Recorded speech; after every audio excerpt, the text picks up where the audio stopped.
जय श्री राधे कृष्ण। आप सभी का हमारे YouTube चैनल पे बहुत बहुत स्वागत है। आइए सुनते हैं करवा चौथ व्रत की कथा। करवा चौथ का व्रत हर वर्ष कार्तिक माह के कृष्ण पक्ष की चतुर्थी तिथि के दिन करवा चौथ का व्रत किया जाता है। इस व्रत को महिलाएं अखंड सौभाग्य की प्राप्ति के लिए इस व्रत को करती हैं।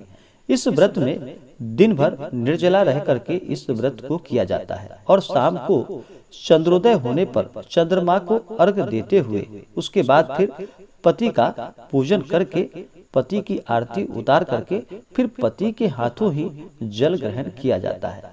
यह सभी प्रकार के सुख और समृद्धि को प्रदान करने वाला है। कार्तिक मास में होने के कारण इस व्रत का और भी ज्यादा महत्व बढ़ जाता है। कार्तिक मास में स्नान और दान का और व्रत और पूजन का बड़ा ही विशेष महत्व माना गया है। करवा चौथ के व्रत में भगवान गणेश, चौथ माता गौरी और भगवान शंकर तथा भगवान कार्तिकेय का पूजन किया जाता है। यह व्रत सभी प्रकार के सुख और समृद्धि को प्रदान करने वाला तथा अखंड सौभाग्य को प्रदान करने वाला है। जो भी सच्ची श्रद्धा के साथ नियम और निष्ठा के साथ महिलाएं इस व्रत को करती हैं, उन्हें सभी प्रकार के सुख और समृद्धि की प्राप्ति होती है। तो आइए सुनते हैं करवा चौथ व्रत की कथा। तो बोलिए प्रेम से भगवान गणेश की जय, चौथ माता की जय, भगवान भोलेनाथ माता पार्वती की जय। बहुत समय पहले की बात है कि एक गांव में एक साहूकार के 7 बेटे और उनकी एक बहन करवा थी। सभी सातों भाई अपनी बहन से बहुत प्यार करते थे, यहाँ तक कि वे पहले उसे खाना खिलाते थे, उसके बाद ही स्वयं भोजन ग्रहण करते थे। एक बार उनकी बहन ससुराल से मायके आई हुई थी। शाम को भाई जब अपना व्यवसाय बंद कर घर लौट आए तो देखा कि उनकी बहन बहुत ही व्याकुल थी। सभी भाई खाना खाने बैठ गए और अपनी बहन से भी खाना खाने का आग्रह करने लगे, लेकिन बहन ने बताया कि उसका आज करवा चौथ का व्रत है, जो कि वह उस व्रत को निर्जला रखती है और वह खाना तभी खा पाएगी जब तक कि चंद्रमा का दर्शन न हो जाए और चंद्रमा को अर्घ ना दी जाए, तब तक मैं खाना नहीं खा पाऊंगी।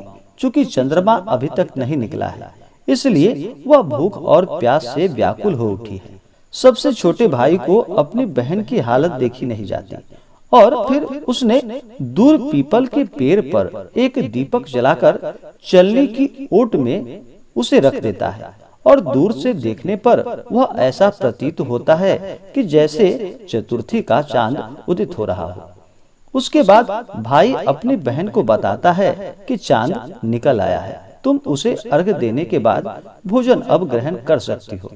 बहन भी खुशी के मारे सीढ़ियों पर चढ़कर चांद को देखती है और उसे अर्घ देकर खाना खाने के लिए बैठ जाती है। वह पहला टुकड़ा जैसे ही मुंह में डालती है तो उसे छींक आ जाती है।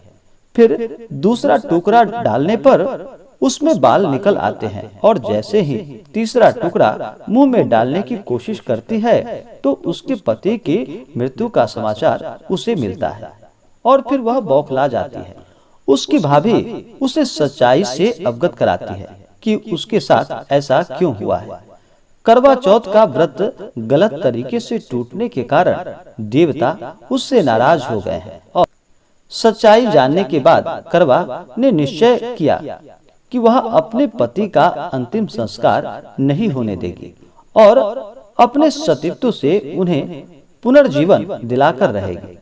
वह पूरे 1 वर्ष तक अपने पति के शव के पास बैठी रहती है और उसकी देखभाल करती है और उसके ऊपर उगने वाली सुई नुमा घास को वह एकत्रित करती हुई जाती है। और 1 वर्ष बाद फिर करवा चौथ का दिन आता है। उसकी सभी भाभियां करवा चौथ का व्रत रखती हैं। जब भाभियां उससे आशीर्वाद लेने आती हैं तो वह प्रत्येक भाभी से कहती है कि यम सुई ले लो, पिया सुई दे दो, मुझे भी अपनी जैसी सुहागिन बना दो, ऐसा आग्रह करती है। लेकिन हर बार भाभी उसे अगली भाभी से आग्रह करने का कहकर चली जाती है। इस प्रकार जब छठे नंबर की भाभी आती है तो करवा उससे भी यही बात दोहराती है। यह भाभी उसे बताती है कि चूंकि सबसे छोटी भाई की वजह से ही उसका व्रत टूटा था, अतः उसकी पत्नी में ही शक्ति है कि वह तुम्हारे पति को दोबारा जीवित कर सकती है। इसलिए जब वह आए तो तुम उसे पकड़ लेना और जब तक वह तुम्हारे पति को जिंदा न कर दे उसे नहीं छोड़ना। ऐसा कहकर वह चली जाती है।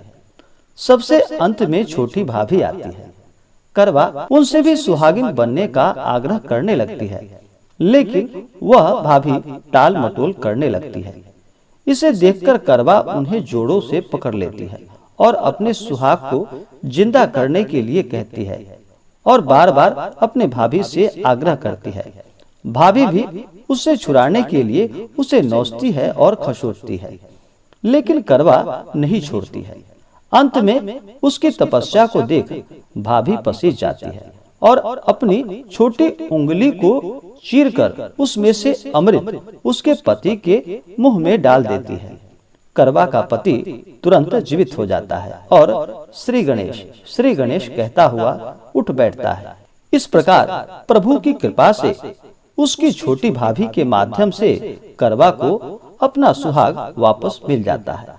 हे भगवान श्री गणेश, हे चौथ माता, हे गौरी माता, जिस प्रकार करवा को चिर सुहागन का वरदान आपसे मिला, वैसे ही जो भी भक्त आपका सच्ची श्रद्धा के साथ व्रत करे, आपका कथा श्रवण करे, वैसे ही सब सुहागिनों महिलाओं का सुहाग अखंड रखना और उन्हें सुख समृद्धि का वरदान प्रदान करना। तो बोलिए प्रेम से भगवान गणेश की जय, चौथ माता की जय। इसी प्रकार से जो भी जातक, जो भी भक्त सच्ची श्रद्धा के साथ इस करवा चौथ के व्रत को करती हैं, उन्हें सभी प्रकार के सुख और समृद्धि की प्राप्ति होती है और अखंड सौभाग्य की प्राप्ति का वरदान प्राप्त होता है। किसी भी कार्य में, किसी भी पूजन में सच्ची नियम और निष्ठा का बहुत ज्यादा ही जरूरी होता है। जो भी भगवान का सच्चे हृदय से मनन करते हैं, चिंतन करते हैं, उनका पूजन करते हैं, ध्यान करते हैं, भगवान अपने भक्तों को कभी भी निराश नहीं करते हैं और अपने भक्तों की सभी मनोकामनाओं को पूर्ण करते हैं। इसी प्रकार से इस कार्तिक माह की चतुर्थी तिथि के दिन जो भी महिलाएं करवा चौथ का व्रत करती हैं, उनके ऊपर भगवान गणेश, चौथ माता का कृपा बना रहता है और उनका सौभाग्य भी अखंड रहता है। तो आशा करता हूँ कि यह जानकारी आपको अच्छा लगा हो। ऐसे ही ज्ञानवर्धक जानकारियाँ प्राप्त करने के लिए हमारे इस चैनल को लाल बटन दबा करके सब्सक्राइब करें, साथ में बेल आइकन घंटी दबाएं ताकि मेरे वीडियो का नोटिफिकेशन आपके पास सबसे पहले पहुँचे। वीडियो को लाइक और अपने मित्रों तथा दोस्तों के साथ शेयर करें। सुखी रहें और स्वस्थ रहें। जय श्री राधे कृष्ण। धन्यवाद।